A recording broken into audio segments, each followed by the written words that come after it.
Hello my dear friends. मैं गगन कपूर और हम पढ़ रहे थे दिल्ली यूनिवर्सिटी में कॉस्ट अकाउंटिंग सब्जेक्ट का यूनिट नंबर 1 जिसका नाम था इंट्रोडक्शन। इंट्रोडक्शन चैप्टर में कॉस्ट शीट का प्रैक्टिकल आपको आएगा और हम लोग कॉस्ट शीट के प्रैक्टिकल को समझने की कोशिश कर रहे हैं। सर एक तो सीधा सीधा आप हमें कॉस्ट शीट पढ़ा रहे हो और उसके बाद आप हमें बुक से भी क्वेश्चन ना करा के सीए के स्टडी मॉड्यूल से करा रहे हो। बेटे मार्केट में ना अभी बुक्स आई नहीं है और जब तक बुक्स आएंगी तब तक एक दो क्लास यहाँ से कंसेप्ट सीख लेते हैं, फिर मैं आपको बुक से भी करवा दूंगा। मार्केट में दो तीन तरह की ऑथर की बुक्स चलती हैं। महेश्वरी मित्तल चलती है, एमएन अरोड़ा की बुक चलती है और एक मेरे ख्याल सुरेंद्र सिंह करके बुक चलती है। तो आप बुक की चिंता ना करें, आप कंसेप्ट की चिंता करेंगे। प्रैक्टिस तो हम बुक से खूब सारी कर लेंगे। तो मैंने आपसे कहा एक तो अभी बुक आई नहीं है इसलिए चिंता नहीं करेंगे, मैं जो अभी करा रहा हूं आप वहां से करेंगे। कॉस्ट शीट एक ऐसा चैप्टर है कि इसमें जितनी भी मैं आपको प्रैक्टिस कराऊंगा आपको कई नए क्वेश्चंस आएंगे और आपके कंसेप्ट को ये बिल्डअप करेंगे, धीरे धीरे आपके कंसेप्ट को बिल्डअप करेंगे। चलिए तो बातें कम करते हैं और काम ज्यादा। लास्ट क्लास में हमने कॉस्ट शीट का एक क्वेश्चन किया था। बहुत सारे बच्चों के माइंड में ये क्वेश्चन रहता है कि सर ये वाले जो फॉर्मेट हैं ये कॉस्ट अकाउंटिंग स्टैंडर्ड CS4 के अकॉर्डिंगली हैं, तो ऑब्वियसली ये इंस्टीट्यूट का मटेरियल बुक से भी पहले अपडेट हो जाता है। तो ये CS4 के फॉर्मेट से ही अपडेटेड है। ये जो कॉस्ट शीट का फॉर्मेट है ये लगभग आपको आपकी हर एक बुक में मिलेगा।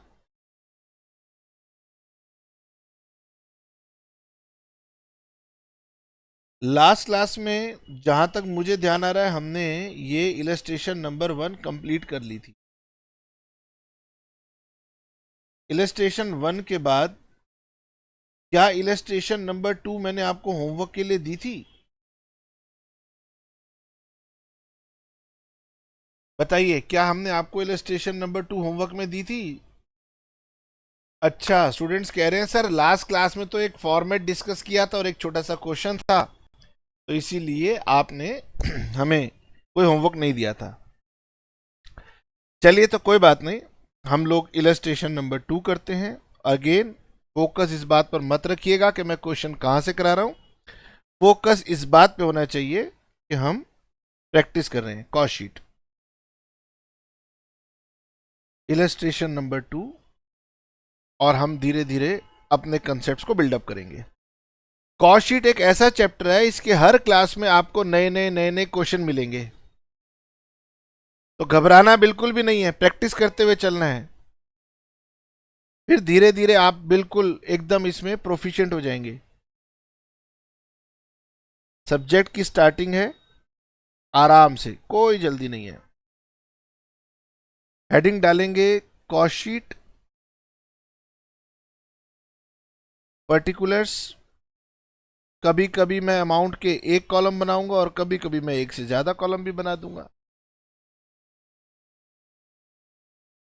सर सबसे पहले हमें दी हुई है कॉस्ट ऑफ रॉ मटेरियल, तो ये जून 1 और जून 30, यानी कि ये हमारा opening stock of raw material है, ये हमारा closing stock of raw material है। ओके सर, हमें कॉस्ट ऑफ WIP, ओपनिंग भी गिवन है, क्लोजिंग भी गिवन है, फिनिश गुड्स का भी स्टॉक हमें गिवन है। चलिए तो स्टार्ट करते हैं। सबसे पहले हम क्या लेंगे? सबसे पहले हम लेंगे opening stock of raw material, उसमें ऐड करेंगे रॉ मटेरियल या डायरेक्ट मटेरियल परचेज्ड। सर आप बता रहे हो या हमसे पूछ रहे हो? मैंने कहा चलो तुम बताओ ना फॉर्मेट, पहले फॉर्मेट दिमाग में सेट करना है। Opening stock of raw material, थोड़ा सा मैं बताता हूं फिर आप बताना। Add raw material purchase add करते हैं, लेस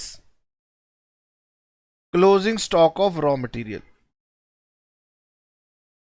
पिछले क्वेश्चन में डायरेक्टली रॉ मटेरियल कंज्यूम्ड दिया था, तो इसलिए सीधा सीधा हमने ले लिया था। अभी से एडजस्ट करके हम लोग नाम देते हैं रॉ मटेरियल कंज्यूम्ड। स्टूडेंट कह रहे हैं सर इसका नाम डायरेक्ट मटेरियल कंज्यूम्ड भी हो सकता है। बिल्कुल ठीक।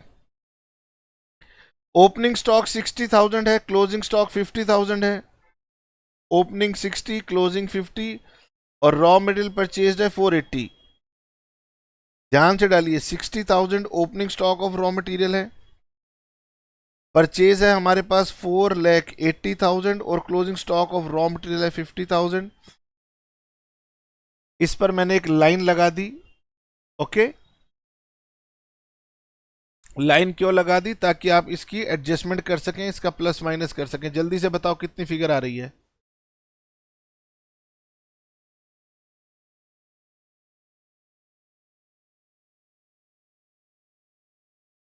हाँ जी, opening stock 60,000, purchases 4,80,000, 5,40,000 minus this, ये हो गया 4,90,000। सॉरी, नीचे लिखना चाहिए था 4,90,000। उसके बाद वेजिस पेड, तो वेजिस लिखा हो, फैक्ट्री वेजिस लिखा हो, प्रोडक्शन वेजिस लिखा हो, एक ही बात है, 2,40,000। उसके बाद आते हैं डायरेक्ट एक्सपेंसेस। अच्छा बताओ, डायरेक्ट एक्सपेंसेस में क्या क्या आता है? सर आपने बताया था रॉयल्टी ऑन प्रोडक्शन आती है, डेप्रिसिएशन ऑफ मोल्ड्स आ सकता है। डायरेक्ट एक्सपेंसेस का एक नाम और भी था, चार्जेबल एक्सपेंसेस। वेरी गुड, वो भी आ सकता है। तो ये कई बार हमें नहीं दिए होते, नहीं दिए होते तो हम लिख के छोड़ देते हैं, और नहीं भी लिखेंगे तो भी बात चल जाएगी। ओके, वेजिस हमने ले लिया। फिर फैक्ट्री ओवरहेड्स दिए हुए हैं 1 लाख, तो इसको हम बोलते हैं prime cost. Sum of direct cost होती है प्राइम कॉस्ट। तो ये हो गया 90 plus 40, 30, 7,30,000 add factory overheads. Factory overheads थे हमारे पास 1 लाख। उसके बाद इसका नाम हो जाता है gross works cost. Gross works cost में हम ऐड कर देते हैं opening stock of work in progress, और इसमें से हम लेस कर देते हैं closing stock of work in progress. Work in progress का मतलब होता है जिस पे काम अभी आधा हुआ है। Opening work in progress 12,000, closing 15,000। Opening 12,000, closing 15,000। अच्छा, ये हो गया था 8,30,000, तो ये हो गया 8,27,000। इसको हम बोलेंगे net works cost. Works cost बुलाओ, फैक्ट्री कॉस्ट बुलाओ, प्रोडक्शन कॉस्ट बुलाओ। अच्छा, इसके अंदर ना हम यहां पर अब ऐड करते हैं, जो आप बार बार कहते हैं कि सर CAS4 में जो नया फॉर्मेट है वहां पर यहां पर कुछ आइटम्स आई हैं जिन्हें हम ऐड करते हैं। बताओ कौन कौन सी आइटम्स हैं? यहां पर आती थी sir quality control cost. Quality control cost मैं याद दिला रहा हूं, अगर नहीं दी हुई हो तो लिखने की जरूरत नहीं होती। Research and development cost, primary packaging cost, यहां पर आता है office and administration overheads related to production. Credit for recoveries भी आता था। तो देखें क्या क्वेश्चन में कुछ है?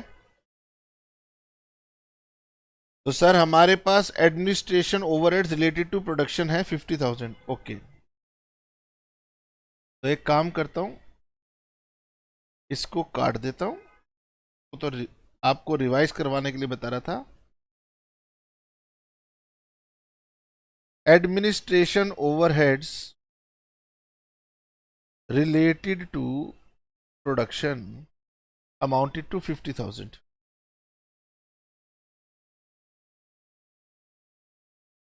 और इसको ऐड करने के बाद क्या आ जाता था सर, इसके बाद ये बन जाएगा हमारा cost of production. Cost of production में हम ऐड कर देंगे opening stock of finished goods, less कर देंगे closing stock of finished goods. 90,000 1,10,000, 90,000 और 1,10,000, तो 827 प्लस 50, 8,77,000। ये हमारा आ जाएगा cost of goods sold 8,57,000। Cost of goods sold 8,57,000। फिर इसमें हमें ऐड करना है office and administration overheads general nature के।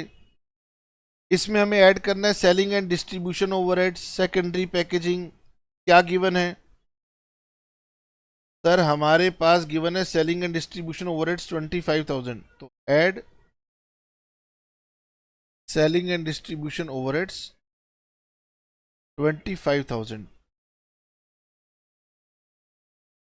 जरा याद करके बताओ यहां पर और क्या क्या होता था। चाहो तो पीछे अभी फॉर्मेट देख सकते हो, अभी तो स्टार्टिंग है, आप सीख रहे हो, देख सकते हो। तो ये हमारे पास आ जाएगी cost of sale 7 and 5 12, 1 carry 6 and 2 8, 8,82,000। Add profit, balancing figure होती है सेल्स। सेल्स हमें गिवन थी 10 लाख, तो ये हुआ 890, ये हो गया 9 लाख, 1,18,000। बताइए कितना सिंपल क्वेश्चन था। तो इस क्वेश्चन के अंदर बेसिकली क्या था, तो इस क्वेश्चन के अंदर सिंपल सा हम फॉर्मेट सिखा रहे थे कि आपने किस तरीके से फॉर्मेट्स को फॉलो करना है।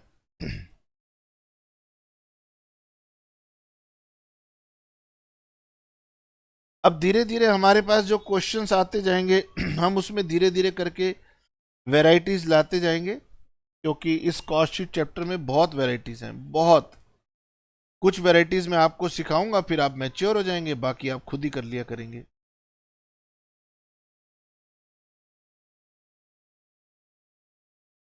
एक आधा क्वेश्चन और यहां से करते हैं और फिर उसके बाद हम लोग बुक के क्वेश्चन भी करें।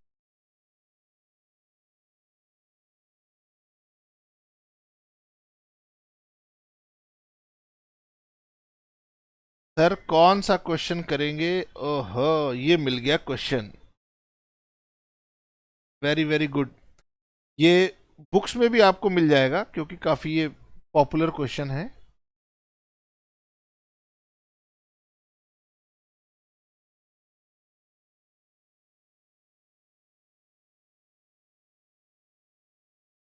ठीक है, मैंने थोड़ा सा छोटा कर दिया जिससे कि स्क्रीन पर पूरा विजिबल हो पाए। थोड़ा सा और बड़ा करके देखूं।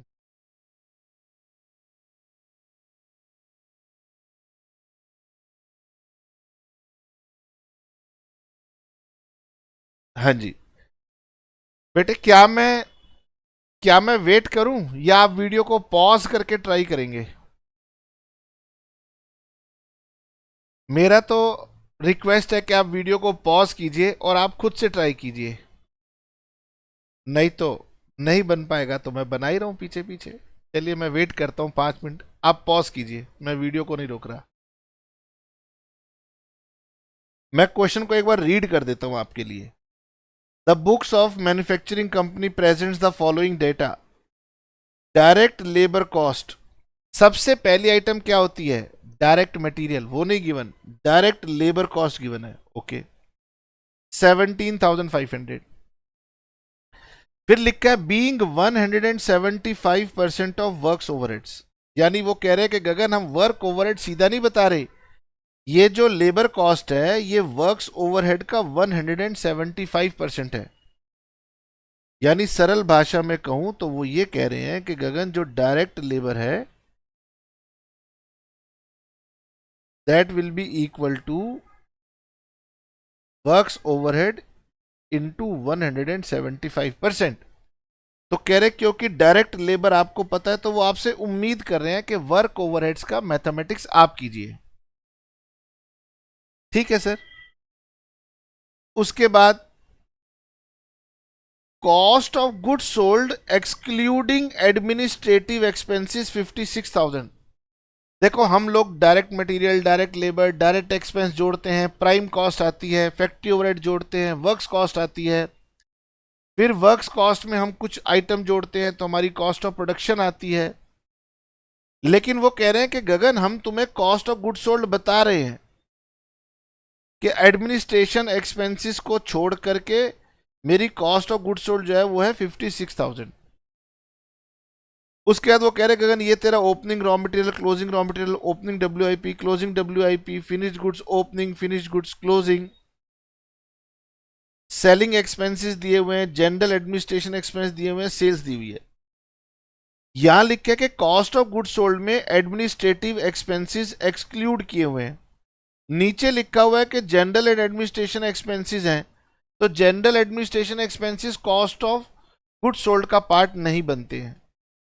ठीक है, तो यानी वो एक्सक्लूड किए हुए हैं, तो आप इसे इंक्लूड मत करना क्योंकि ये तो कॉस्ट ऑफ गुड्स सोल्ड के बाद कॉस्ट ऑफ सेल्स का पार्ट बनेंगे।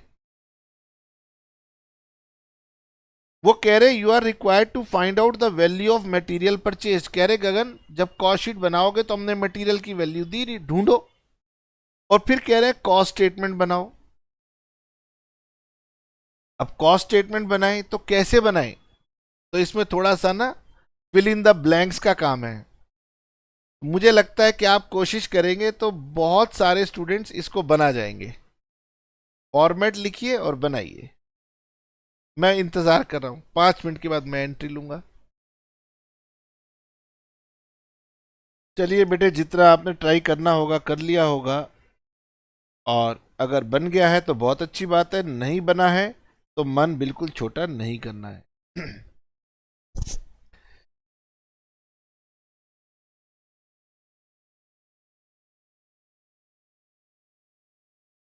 ऐसा नहीं है कि मन पे ये बात डाल दो कि सर ये तो सीए का क्वेश्चन था इसलिए नहीं बना।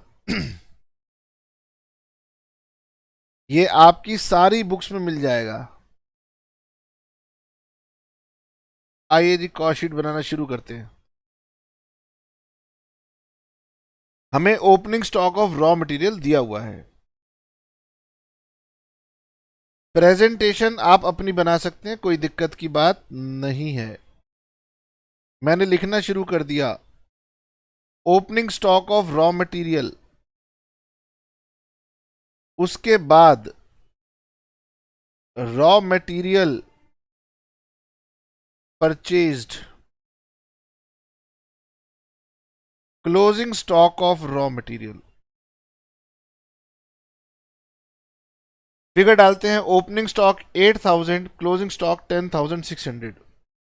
8,000 और closing stock 10,600। Raw material consumed,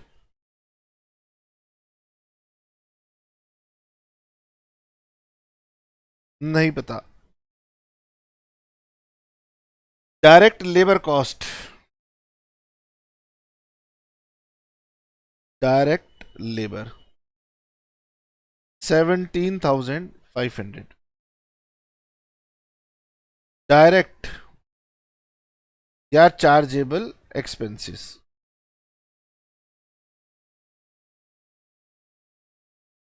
prime cost नहीं निकल सकती। एड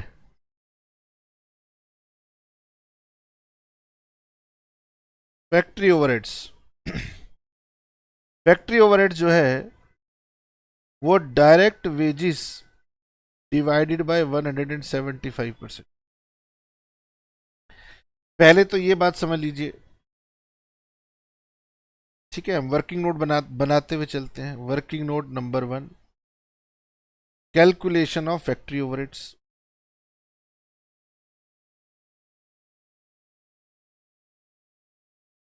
क्वेश्चन कह रहा था कि जो डायरेक्ट लेबर है वो वर्क्स ओवरहेड्स का 175% है।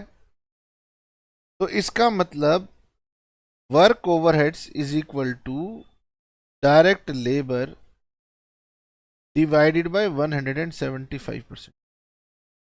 ये 10,000 रुपीज आंसर आएगा, फिगर डाल दीजिए।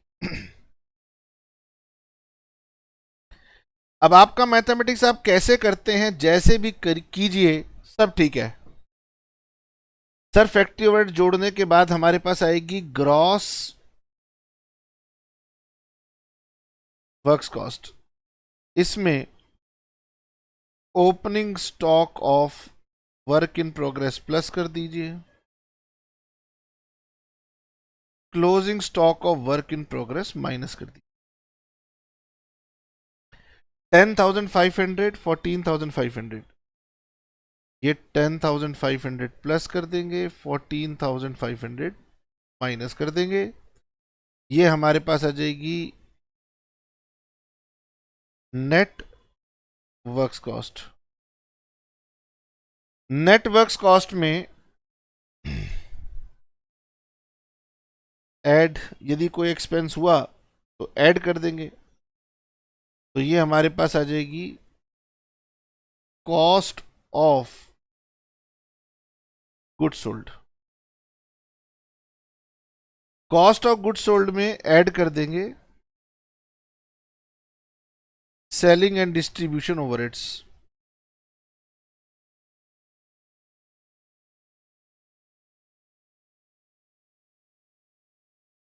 $3,500 office and administration general overheads 2,500।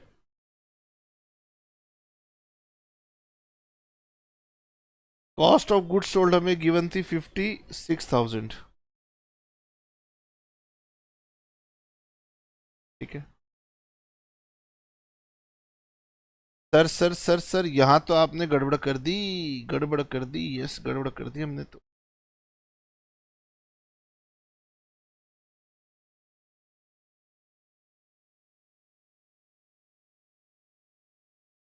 Works cost के बाद हमें मिलती है कॉस्ट ऑफ प्रोडक्शन।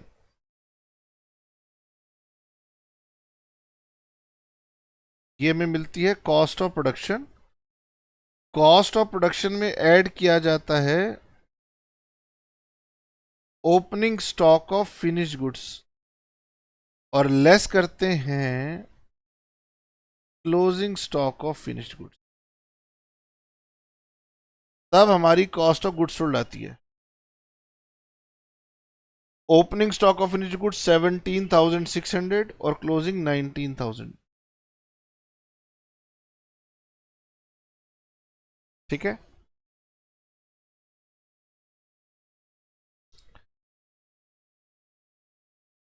ठीक कर देते हैं चलो।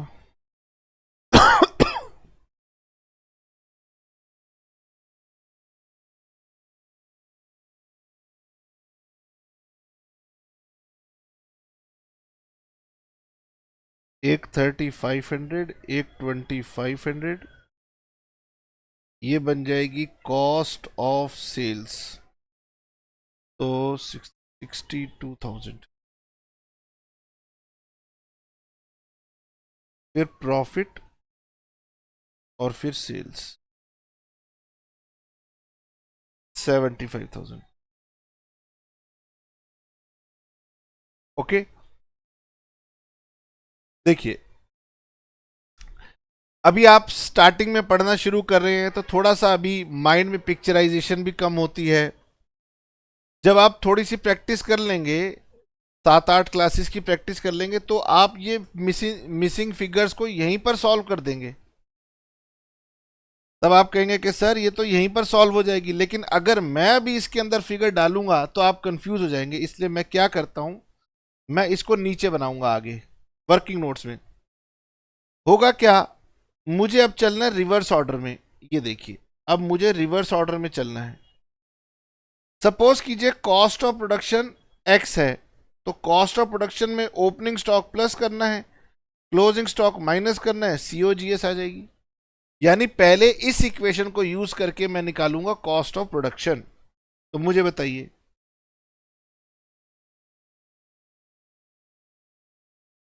Working note number 2,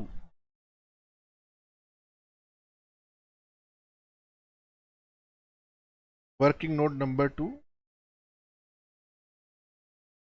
calculation of cost of production. तो बताओ, cost of production plus opening finish goods minus closing finish goods is equal to COGS. ठीक लिखा है मैंने? तो sir cost of production is equal to COGS plus closing finish goods minus opening finish goods. बताओ जी, ये कितनी? 56,000। Closing stock of finish goods 19,000। Opening stock of finish goods 17,600। Figure check कर लो एक बार, गलती ना हो जाए। यस। तो बताइए कॉस्ट ऑफ प्रोडक्शन कितनी आ गई? मेरे पास है कैलकुलेटर, मैंने किया है कैलकुलेटर शुरू। 56,000 प्लस 19,000 माइनस 17,600, 57,400।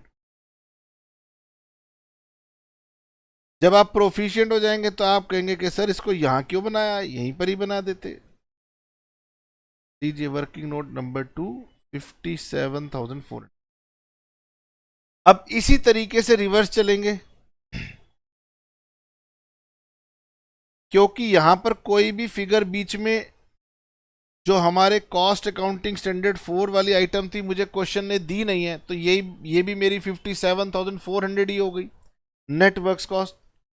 अब नेट वर्क्स कॉस्ट से उल्टा चलते हुए मुझे ग्रॉस वर्क्स कॉस्ट कैलकुलेट करके बता दीजिए।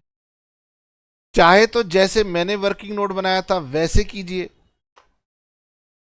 जल्दी से बताइए।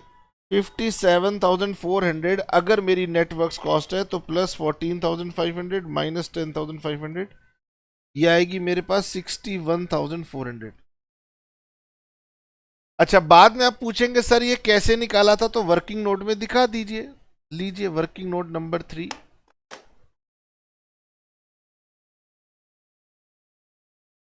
जैसे भी आपको अच्छा लगे वैसे बनाइए। तो gross works cost is equal to net works cost plus closing WIP minus opening. हमारी नेट वर्क्स कॉस्ट कितनी थी? 57,400। और हमारा ओपनिंग क्लोजिंग WIP था 14,500 और ये था 10,500, तो 61,400। ओ अच्छा सर, उसके बाद ग्रॉस वर्क्स कॉस्ट में से अगर मैं फैक्ट्री ओवरहेड माइनस कर दूं तो मेरे पास प्राइम कॉस्ट आ जाएगी 51,400। अगेन आप चाहें तो इसके लिए वर्किंग नोट बना दीजिएगा। और फिर इसमें से अगर मैं ये डायरेक्ट लेबर माइनस कर दूं तो मेरी रॉ मटेरियल कंज्यूम्ड आ जाएगी। ये मैंने माइनस कर दिया, ये मेरी रॉ मटेरियल कंज्यूम्ड आ गई 33,900। अब मैं आपके ऊपर छोड़ता हूं कि क्या आप मुझे इसकी वैल्यू बता सकते हैं?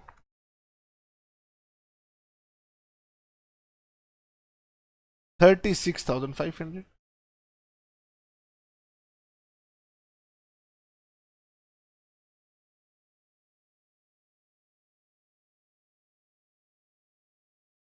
सर ये कैसे गंदी सी हैंडराइटिंग में लिख रहे हो बताओ,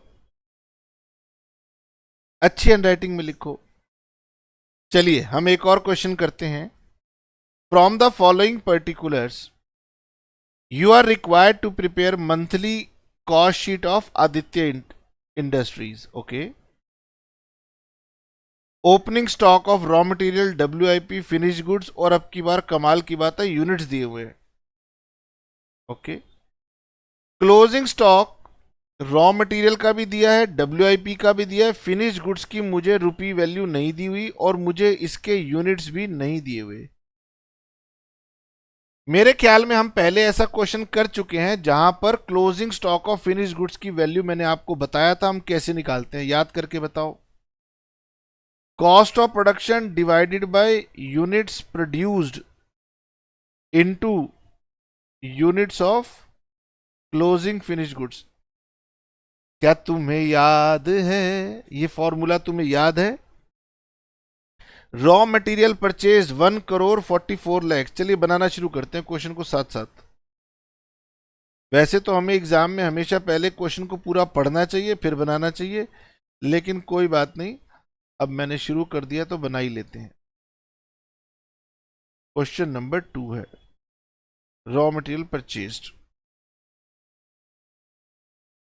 हम तो अभी प्रैक्टिस कर रहे हैं और हमारी ये कोशिश है कि आपको कॉस्ट शीट का एक बेसिक फॉर्मेट याद हो जाए, फिर धीरे धीरे हम और ज्यादा कॉम्प्रिहेंसिव क्वेश्चंस की तरफ आगे बढ़ेंगे।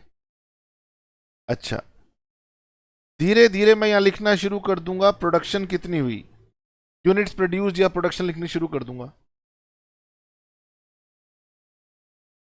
रॉ मटेरियल परचेज्ड, कोई फर्क तो नहीं पड़ता अगर मैं पहले रॉ मटेरियल परचेज लिख दूं तो 1,44,00,000। इसके बाद लिख दूंगा add opening stock of raw material less closing stock of raw material. चलिए फिगर डाल देते हैं। Opening stock of raw material था 12 लाख, क्लोजिंग था 14 लाख। ये 12 लाख प्लस हो गया, 14 लाख माइनस हो गया, तो टोटल हो गया ये रॉ मटेरियल कंज्यूम्ड।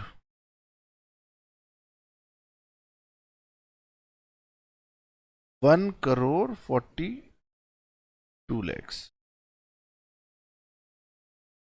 साथ साथ लिखते चलते हैं क्योंकि यहां तो कुछ होता ही नहीं, इतना तो लिख ही लेते हैं डायरेक्ट एक्सपेंसेस, और ये हमारी आ जाएगी प्राइम कॉस्ट। उसके बाद क्वेश्चन कह रहा है कि GST paid on raw material, GST paid on raw material purchased, ITC available. जिसका आईटीसी अवेलेबल हो that will not be a part of cost. जिस चीज की आपको रिकवरी हो जाएगी वो आपकी कॉस्ट का पार्ट नहीं है, इसका मतलब ये आपकी रॉ मटेरियल परचेज का कॉस्ट का पार्ट नहीं है। ठीक है। Wages paid to production workers, ये आएगी 36,64,000, 36,64,000। उसके बाद हमें दिया हुआ है expenses paid for utilities, expenses paid for utilities, तो ये हमारे डायरेक्ट एक्सपेंस की तरह ट्रीट होंगे। सर आपको क्यों लग रहा है ये डायरेक्ट एक्सपेंस की तरह ट्रीट होंगे? मतलब मन से अंदर ना फीलिंग आ रही है, आपको भी धीरे धीरे आने लग जाएगी।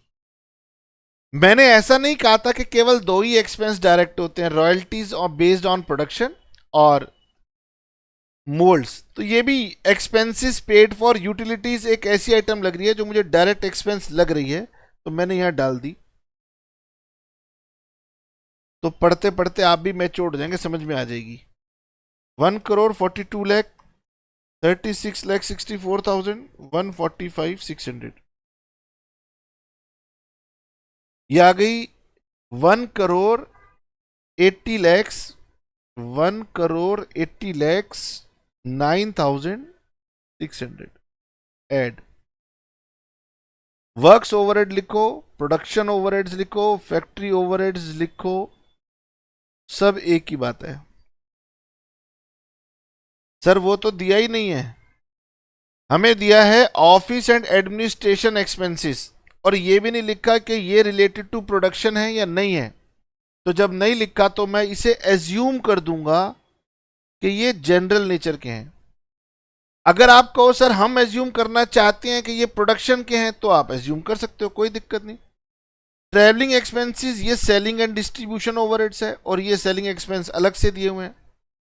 मशीन आवर्स वर्कड और मशीन आर रेट, ये बात हमने आपको पहली बार थोड़ी ना बताई है, ये तो हमने आपको पहले भी बता रखा है।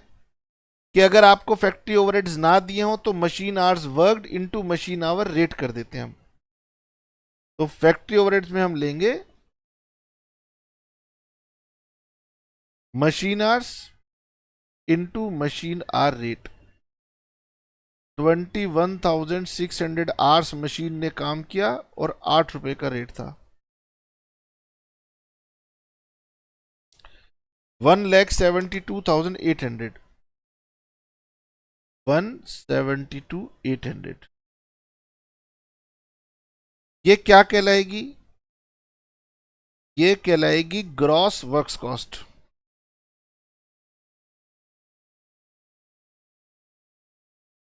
One crore 81,82,400 gross works cost.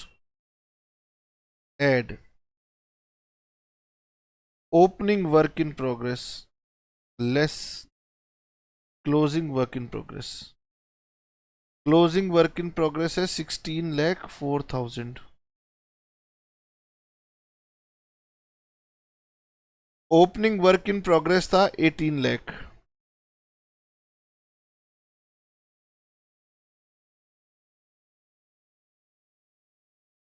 तो ये हो गया 400 और 12 में से 4 गए 8, ये हुआ 7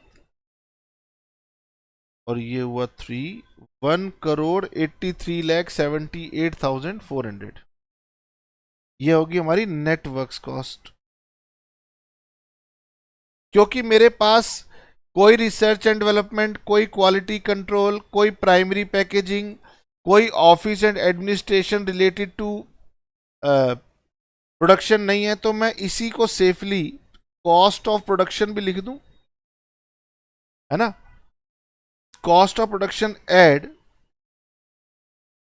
opening stock of finished goods less closing stock of finished goods. अच्छा जी, opening stock of finished good 10,000 units 9,60,000।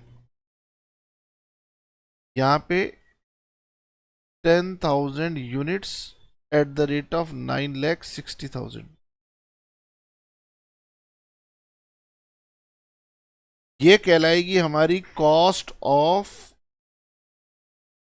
Goods sold.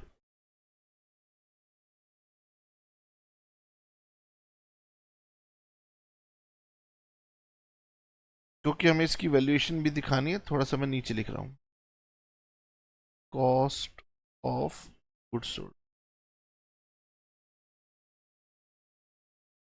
अच्छा जी, क्या आप मुझे ये बता सकते हैं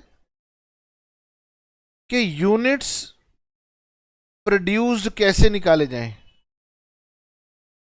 मैंने आपको इसका भी फॉर्मूला दिया था कि अगर यूनिट प्रोड्यूस ना दिए हो तो आप कैसे निकाल सकते हैं। तो यूनिट प्रोड्यूस का फॉर्मूला क्या हो जाएगा? कितने यूनिट्स बिके, जितने यूनिट्स बिके वो तो मैंने प्रोड्यूस किए ही होंगे, प्लस प्लस जितना क्लोजिंग यूनिट्स बचे हुए हैं वो भी मैंने प्रोड्यूस किए होंगे, लेकिन ओपनिंग वाले यूनिट्स मैंने प्रोड्यूस नहीं किए होंगे, है ना। और सर यूनिट सोल्ड भी हमें दिया हुआ है, यूनिट प्रोड्यूस भी हमें दिया हुआ है, तो इसी फॉर्मूले का यूज करके आप क्लोजिंग स्टॉक के यूनिट्स भी निकाल सकते हो। बताओ जी, इसका मतलब unit sold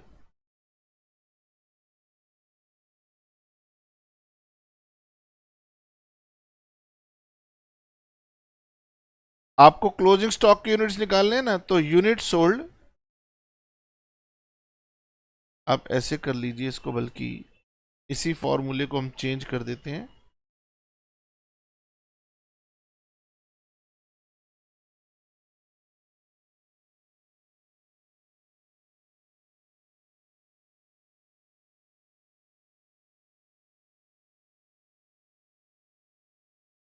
opening units plus units produced minus closing units is equal to unit sold. ठीक है, बेसिक फॉर्मूला है। तो आपको निकालना है क्लोजिंग यूनिट्स कितने थे। तो ओपनिंग यूनिट्स थे हमारे पास 10,000, यूनिट प्रोड्यूस्ड हुए हैं 1,94,000 और यूनिट सोल्ड हुए हैं 1,60,000। तो हमारे पास क्लोजिंग यूनिट्स कितने आ रहे हैं बताइए। 10,000 प्लस 1,94,000 यूनिट्स प्रोड्यूस हुए माइनस 1,60,000 यूनिट्स हमारे सोल्ड हुए, 44,000 हमारे पास क्लोजिंग स्टॉक के यूनिट्स बचते हैं। अब इसकी वैल्यू निकाल के बताइए कैसे निकालेंगे।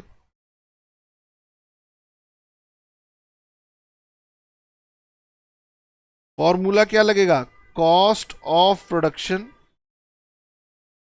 Into units of closing stock divided by units produced. अब आपको कॉस्ट शीट में ये फॉर्मूला नहीं लिखना, ये फॉर्मूला वर्किंग नोट में लिखना है। तो हमारी कॉस्ट ऑफ प्रोडक्शन आई थी 1,83,78,400 multiplied by 44,000 divided by units produced हुए थे 1,94,000। ठीक है, इसको हम यही दिखा देंगे। 1,83,78,400 डिवाइडेड बाय 1,94,000 इंटू 44,000। ये आ गई है मेरे पास 41,68,297। 41,68,297। एक बार क्रॉस चेक कर ले, 1,83,78,400 डिवाइड बाई 1,94,734। ठीक है, जितने डेसिमल तक लेंगे उतना एग्जैक्ट आएगा। तो 1,83,78,400 माइनस नहीं प्लस 9,60,000 और माइनस 41,68,297, यानी 1,50,70,103।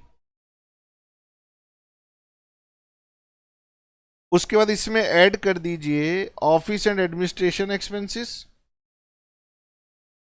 Add office and administration overheads,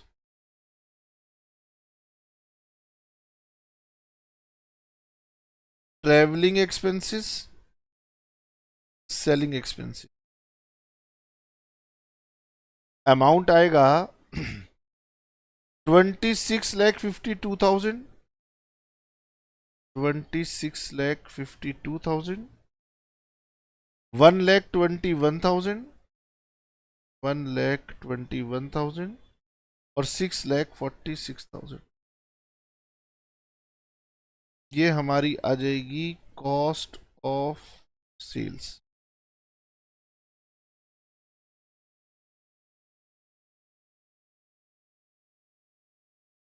one crore 85,89,103। यहां लिखेंगे प्रॉफिट और नीचे आ जाएगा sales.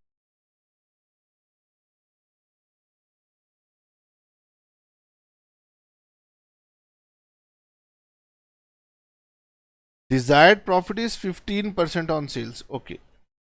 Now desired profit is 15% of sales.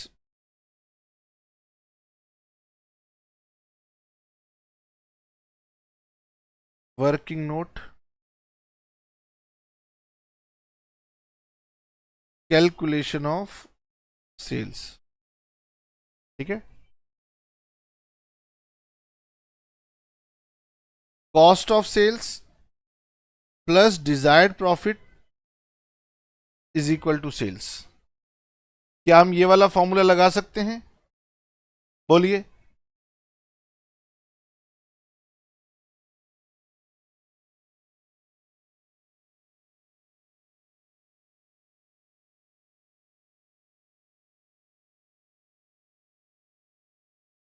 Now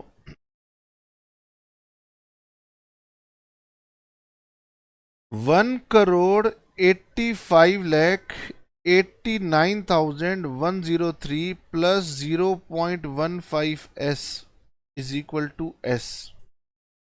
तो ये आ जाएगा 0.85 सेल्स इज इक्वल टू 185,89,103। तो सेल्स इज इक्वल टू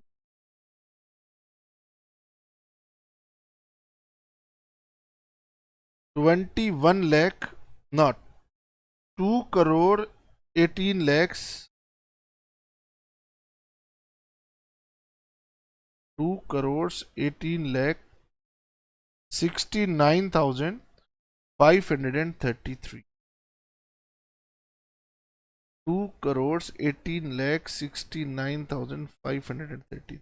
ठीक है, डेसिमल्स की वजह से आपके आंसर थोड़े बहुत राउंडिंग ऑफ की वजह से चेंज हो सकते हैं, तो घबराना नहीं है। 3 lakh ना 32 lakhs 80,430 रुपीज। ओके, चलिए, तो हमने आपके साथ ये क्वेश्चन किया। अब क्वेश्चन नंबर 3 ना, ये थोड़ा सा टेक्निकल हो जाएगा, तो लास्ट में उठाने वाला क्वेश्चन नहीं है। अगर आज की क्लास का ये पहला क्वेश्चन उठाता तो ठीक था। तो क्वेश्चन नंबर 3 अभी हम नहीं करेंगे, आज हम यहीं रुक जाते हैं। ये भी बहुत कॉमन क्वेश्चन है, बहुत पुराना क्वेश्चन है, हालांकि 15-20 मिनट में कंप्लीट हो जाएगा, पर मैं इसे आज नहीं लूंगा, नेक्स्ट क्लास में लूंगा। चलिए, तो अब तक मैं उम्मीद करता हूं कि आप कॉस्ट शीट का फॉर्मेट थोड़ा थोड़ा याद आ गया है, आपको फिनिश गुड्स की वैल्यूएशन करनी आ गई है, फिनिश गुड्स के यूनिट्स निकालने आ गए हैं क्लोजिंग स्टॉक के, और आपको सेल्स वैल्यू अगर नहीं दी हुई हो तो सेल्स वैल्यू भी निकालनी आ गई है। कॉस्ट शीट में कोई मिसिंग इंफॉर्मेशन हो तो आप रिवर्स ऑर्डर में चल के उसको फाइंड आउट कर सकते हैं। तो कॉस्ट शीट में अभी ऐसे क्वेश्चंस कुछ कुछ आते रहेंगे जो आपका कंसेप्ट बिल्टअप करेंगे। आपको लगेगा हाँ सर अब तो मेरे से क्वेश्चन बन जाएंगे, फिर एक ऐसा नया क्वेश्चन आएगा, फिर थोड़ा सा बनाएंगे, क्योंकि अभी स्टार्टिंग है। कॉस्ट शीट एक ऐसा चैप्टर है जिसमें वेराइटीज हैं, 10-15 तरह की वेराइटीज हैं, घूम घूम के आएंगी। उसके बाद फिर हमारे चैप्टर शुरू हो जाएंगे, तो चैप्टर्स तो लगभग एक जैसे क्वेश्चंस बार बार आएंगे, सिंगल कंसेप्ट आते रहेंगे। ठीक है, तो पेशेंस रखिएगा, और कभी इस बात से मत सोचिएगा कि सर कहां से क्वेश्चन करवा दिया। एग्जामिनेशन में कहीं नहीं लिखा होता कि हम इस बुक से क्वेश्चन पूछेंगे, वहां पर आपके कंसेप्ट्स की टेस्टिंग होती है। हाँ सर, हम तैयार हैं, आप होमवर्क नहीं भी देंगे तो भी हमारे सामने जो बुक अवेलेबल है वहां से हम क्वेश्चन बनाएंगे। That's the spirit. अच्छा, ये बताओ, मेरी वीडियोस को तुम दोस्तों के साथ शेयर करते हो या नहीं करते? बड़ी गलत बात है। क्यों नहीं किया अभी तक? सर अभी तक दोस्तों का पढ़ने का मूड नहीं हो रहा। चलो कोई बात नहीं, अपना भी मूड बनाओ। बताया है कॉस्टिंग लेंदी है और टेक्निकल है, काफी लंबा सिलेबस है, लेट ना हो जाए, इसीलिए आप लोग भी रिवीजन स्टार्ट कर दीजिए। और मेरी वीडियोस प्लीज कॉलेज के ग्रुप में और फ्रेंड्स को शेयर कर दीजिए। Tata, bye bye, see you.